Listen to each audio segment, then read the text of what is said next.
la bendita memoria de 6 millones de seres humanos que fueron asesinados por el régimen nazi, lo que constituyó una de las mayores tragedias de la humanidad contra población civil alguna. Los nazis no buscaban solo la muerte de los judíos, buscaban la muerte del judaísmo. Ahora veamos en qué contexto histórico sucedieron estos hechos. A fines de 1933, Adolf Hitler, líder del Partido Nacional Socialista Obrero Alemán, es nombrado canciller. 2 meses más tarde, el Parlamento aprueba la ley de habilitación que le confiere la capacidad para implantar una dictadura. La violencia nazi contra los judíos avanzó de manera gradual, tomando medidas para aislarlos y evitar que siguieran contaminando a la raza germánica. Además de una amenaza biológica, los consideraban un peligro político y social, señalando a los judíos como los causantes de todos los males de Alemania, incluso de la crisis económica luego de la derrota en la Gran Guerra. Fueron el chivo expiatorio que necesita toda ideología totalitaria para sustentarse. Las leyes raciales de Nuremberg, puestas en vigencia en septiembre de 1935, se convirtieron en la base jurídica para la política del racismo antijudío en Alemania. La ley de ciudadanía del Reich establecía que dicha ciudadanía cabía exclusivamente a los arios. Esto despojó a los judíos de sus derechos políticos y los redujo de ciudadanos a súbditos del Estado. Por el solo hecho de ser y por pertenecer a un grupo al que se decidió deshumanizar y eliminar. La ley para la salvaguarda de la sangre y el honor alemán prohibía los matrimonios y las relaciones entre alemanes y judíos. La noche de los cristales rotos, preludio de la Shoah y de la solución final, tuvo lugar en Alemania y Austria entre el 9 y 10 de noviembre de 1938. Los nazis y sus colaboradores quemaron sinagogas, saquearon hogares y negocios, mataron a un centenar de judíos. Esa noche la violencia se hizo explícita, mucho más visible y venía directamente ordenada por el gobierno, aunque lo hizo pasar por una iniciativa civil y espontánea.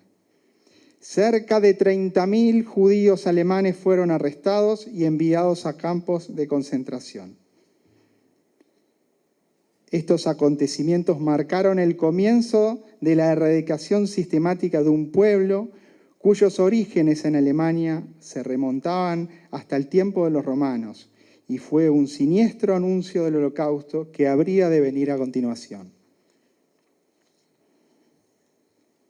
Sin lugar a dudas, constituyó un punto de inflexión en nuestra historia.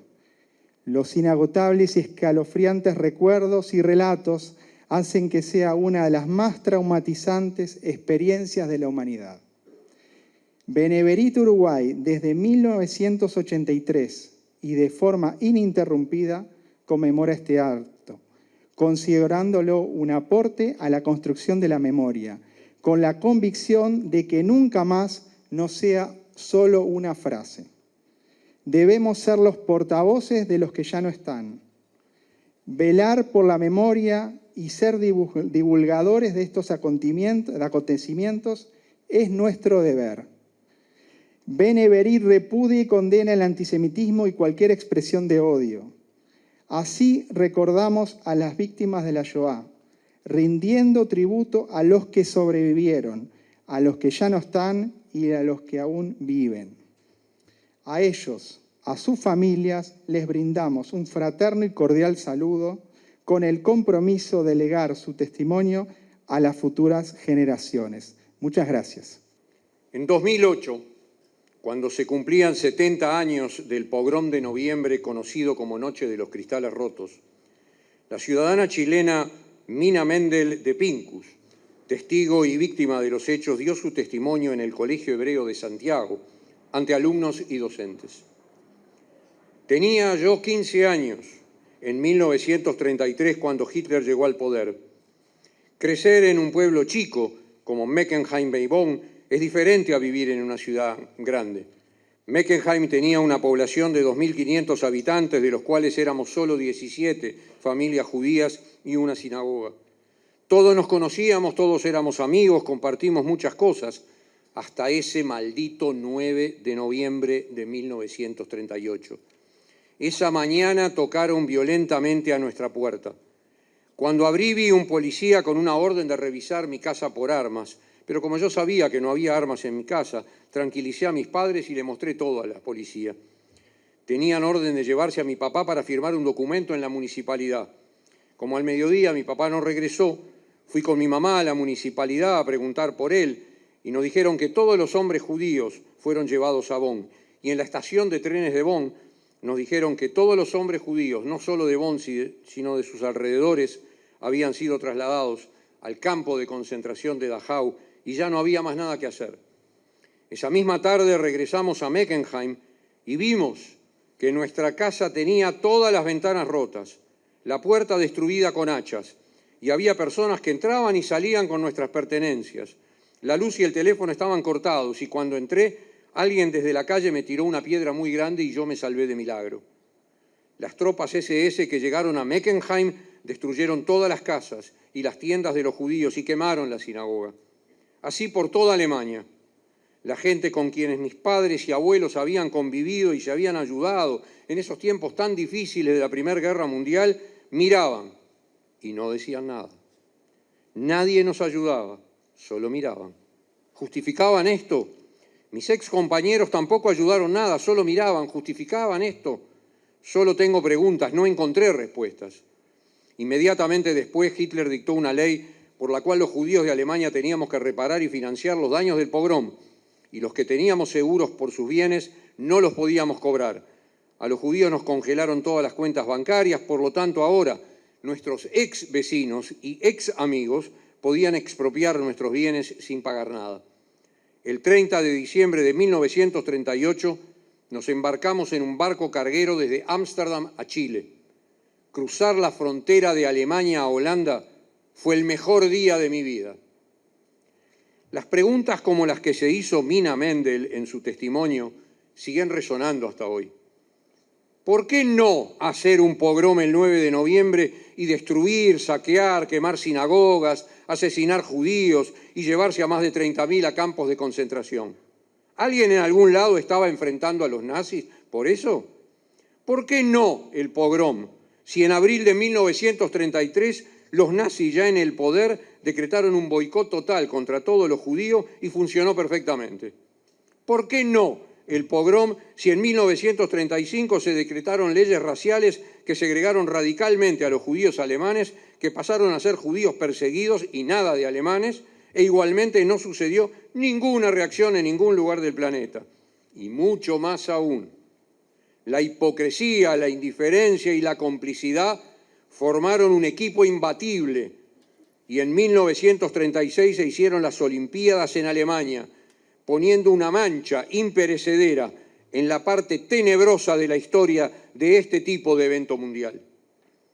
Los nazis anexaron Austria en marzo de 1938. Silencio. Del 6 al 15 de julio de ese año se reunió en Evian una conferencia mundial con gobiernos de todos los continentes, para ver cómo se podría ayudar a los judíos que querían escapar de la persecución. Hoy, 9 de noviembre de 2021, todavía no se levantó el cuarto intermedio de esa conferencia, que en vez de abrir, cerró puertas. En septiembre también, en 1938, Chamberlain y Daladier le entregaron Checoslovaquia a Hitler y proclamaron que así se conseguía la paz. Entonces, con estos antecedentes, ¿por qué no un pogrom? Y con una alfombra roja tan enorme para seguir avanzando contra los judíos, los nazis obviamente continuaron, como lo hacen los dictadores, desde siempre y hoy en día también, cuando sienten que incluso hay democracias que los apoyan por acción u omisión. Y así Hitler dijo el 30 de enero de 1939, ante lo que él denominaba parlamento nazi: hoy quiero volver a ser un profeta. Si los judíos financieros internacionales dentro y fuera de Europa logran sumergir a las naciones una vez más en una guerra mundial, el resultado no va a ser la bolchevización de la tierra y por lo tanto la victoria de los judíos, sino la aniquilación de la raza judía en Europa. Por consiguiente, cuando nada ni nadie desde las potencias mundiales levantaba, aunque sea una tímida voz, y hasta el asesinato de alemanes con discapacidad en un plan programado disfrazado de eutanasia tampoco merecía ningún rubor, el proceso de llegar al genocidio estaba cerca y no solo sus creadores lo vieron posible y sin dificultades para poder desarrollarlo, sino que se encontraron con verdugos voluntarios y cómplices en cada país de Europa ocupada por los nazis, el apoyo de sus aliados fascistas y el trabajo denodado de industrias químicas para fabricar el gas para matar y la labor sin pausas de médicos, ingenieros, arquitectos, abogados, docentes que se unieron a la misión de matar y matar. Hannah Arendt ha mencionado 3 etapas de la deshumanización. Eso que hicieron los nazis hace 80 años y que los totalitarismos han desgraciadamente copiado en varios continentes, en las décadas posteriores del siglo XX y en lo que va del siglo XXI. La primera fase del proceso de deshumanización pone de manifiesto la instauración de un sistema autoritario y arbitrario que condena a las personas por su condición y no porque hayan cometido algún delito, privándolos de sus derechos. Bien lo dice Arendt, que los derechos del hombre, que nunca habían sido filosóficamente establecidos, sino simplemente formulados, que nunca habían sido políticamente garantizados, sino simplemente proclamados, habían perdido validez en su forma tradicional. El segundo paso hacia la transformación de los prisioneros en cadáveres vivientes es la aniquilación de la persona moral. Una persona es un agente moral cuando es consciente, libre y responsable de sus acciones. En los campos, la solidaridad humana es pervertida y las decisiones de los prisioneros se tornan ambiguas y cuestionables, porque la elección no es entre el bien y el mal, es entre el mal y algo mucho peor. Al respecto, Primo Levi lo escribió muy claro: en el campo no hay criminales ni locos. No hay criminales porque no hay una ley moral que infringir, y no hay locos porque estamos programados.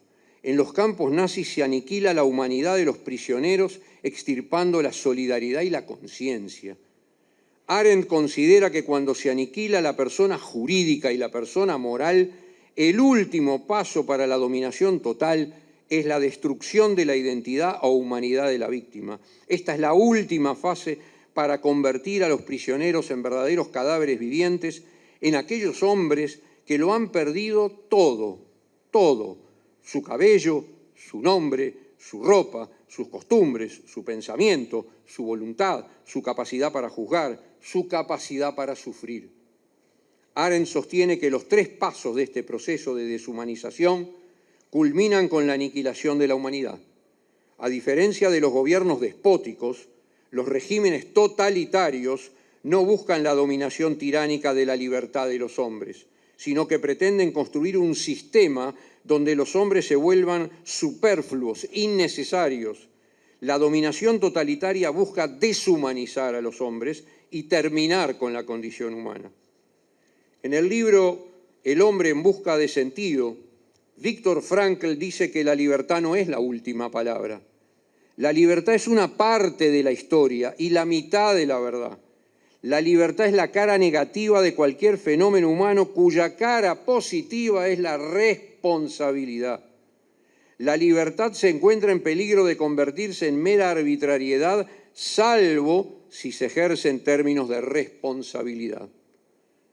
Frankl fue un psiquiatra vienés que sobrevivió a Auschwitz. El padre murió en Terezín de neumonía y de hambre, la madre en las cámaras de gas de Auschwitz, la esposa en Bergen-Belsen. Frankl, sin embargo, siempre quiso buscar todos los rostros posibles del ser humano y llegó a decir que su generación conoció al hombre en estado puro, y lo mencionó diciendo que el hombre sí es ese ser capaz de crear las cámaras de gas, pero también es el ser que ha entrado en esas mismas cámaras con la cabeza erguida y la oración Shema Israel en sus labios. Cuando las democracias serias, como es la nuestra, como es la uruguaya, uniendo los conceptos de Frankl, ejerce la libertad en términos de responsabilidad, es cuando los países se enfrentan con certeza y convicción a las dictaduras, a los totalitarismos y a las amenazas contra ellas. Porque la propia historia del hombre marca a fuego a quienes midieron posibles costos. El Pacto de Múnich y la Conferencia de Evian les dieron a los nazis vía abierta para hundir Europa y perpetrar el Holocausto. Vaya costos que pagó y paga la humanidad cuando las democracias fueron, han sido o son pusilánimes. Costos que, de acuerdo con Arendt, entronizaron a quienes aplastaron la condición humana. El químico italiano sobreviviente de Auschwitz, Primo Levi, en una de sus obras, y esto es su nombre, nos trae a la memoria muy vívidamente que cuando Hitler o Mussolini hablaban en público se les creía y se les admiraba por las multitudes como si fueran dioses. Las ideas que proclamaban eran en general aberraciones o crueldades, pero igual se les hacían himnos y millones de fieles los seguían hasta la muerte. Esos fieles ejecutores de órdenes inhumanas no eran monstruos en general, eran cualquier ser humano. Los monstruos existen, como dice Primo Levi, por supuesto, pero los hombres comunes, los funcionarios listos a obedecer sin discutir, esos son más peligrosos. 5 años antes de su muerte, un periodista italiano, Marco Belpoliti, en 1982, le preguntó a Primo Levi, ¿no le parece que los hombres hoy en día quieren olvidar Auschwitz cuanto antes? Y Levi respondió 40 años atrás. Hay indicios que permiten pensar que quieren olvidar, o algo peor, negar. Es muy significativo, dijo Levi. Quien niega a Auschwitz es precisamente aquel que estaría dispuesto a volver a hacerlo.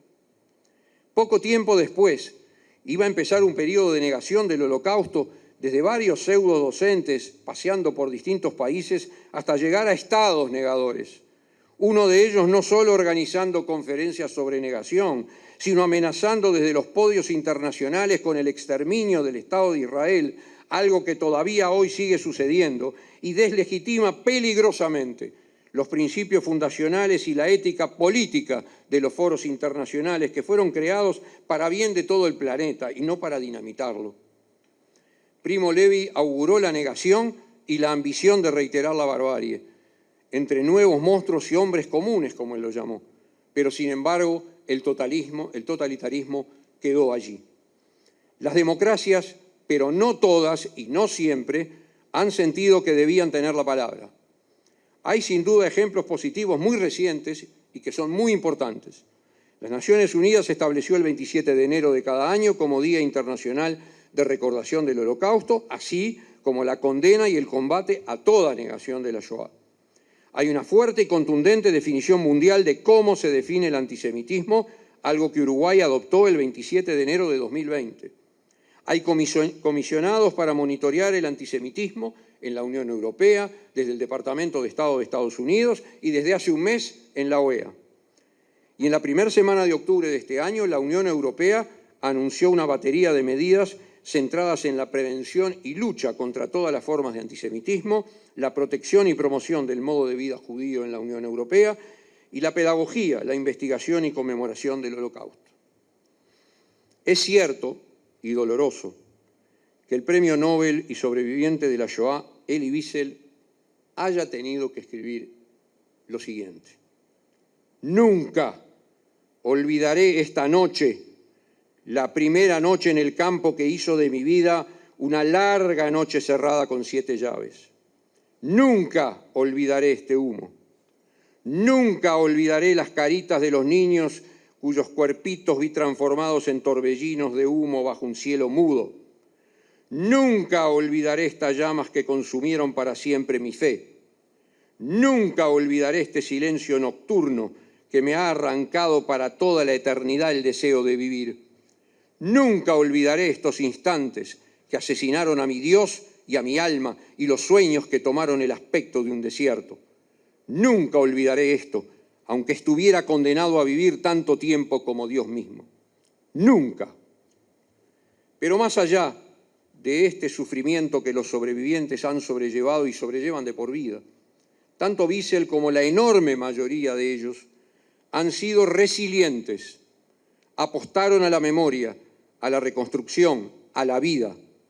Cuando física y psicológicamente han podido hablar, han narrado, y hemos sabido y conocido, y todavía hoy se hace difícil llevar el testimonio de la bestialidad al vocabulario humano. Y además se educaron, trabajaron y formaron familias. Han sido y son un ejemplo para las generaciones que llegamos después y para las que van a venir. Hoy, cuando encendimos estas luminarias, vaya si tuvimos testimonio de lo que acabamos de decir. Desde el inicio de nuestra lucha histórica para ser nación, Artigas ya nos enseñó que la cuestión es entre la libertad y el despotismo. Los monstruos, junto a los hombres comunes, en lenguaje de Primo Levi, le han quitado al hombre su libertad muchas veces, incluyendo en el tiempo presente. Para guardar y cuidar la libertad frente al despotismo, no se puede ni pestañear un segundo. Como hombres de nuestro tiempo, es inadmisible ver que haya democracias que no quieren comprender que quienes alientan y ejecutan terrorismos despiadados no piensan diferente que hace 80 años lo hacían otros monstruos y que jamás soslayar el pasado nos puede ayudar a construir presente y futuro. Dice el profesor Andreas Huysen que aun si la amnesia es un producto colateral del ciberespacio, no podemos permitir que nos domine el miedo al olvido. Y es así. Pararse firme para defender los valores que tanto nos han costado y nos cuesta preservar, se hace y se ejerce con responsabilidad, cuando compartimos y difundimos siempre la memoria, para de esta manera cuidar de todos nosotros hoy y arar el camino que recorrerán nuestros hijos y nuestros nietos mañana. Muchas gracias.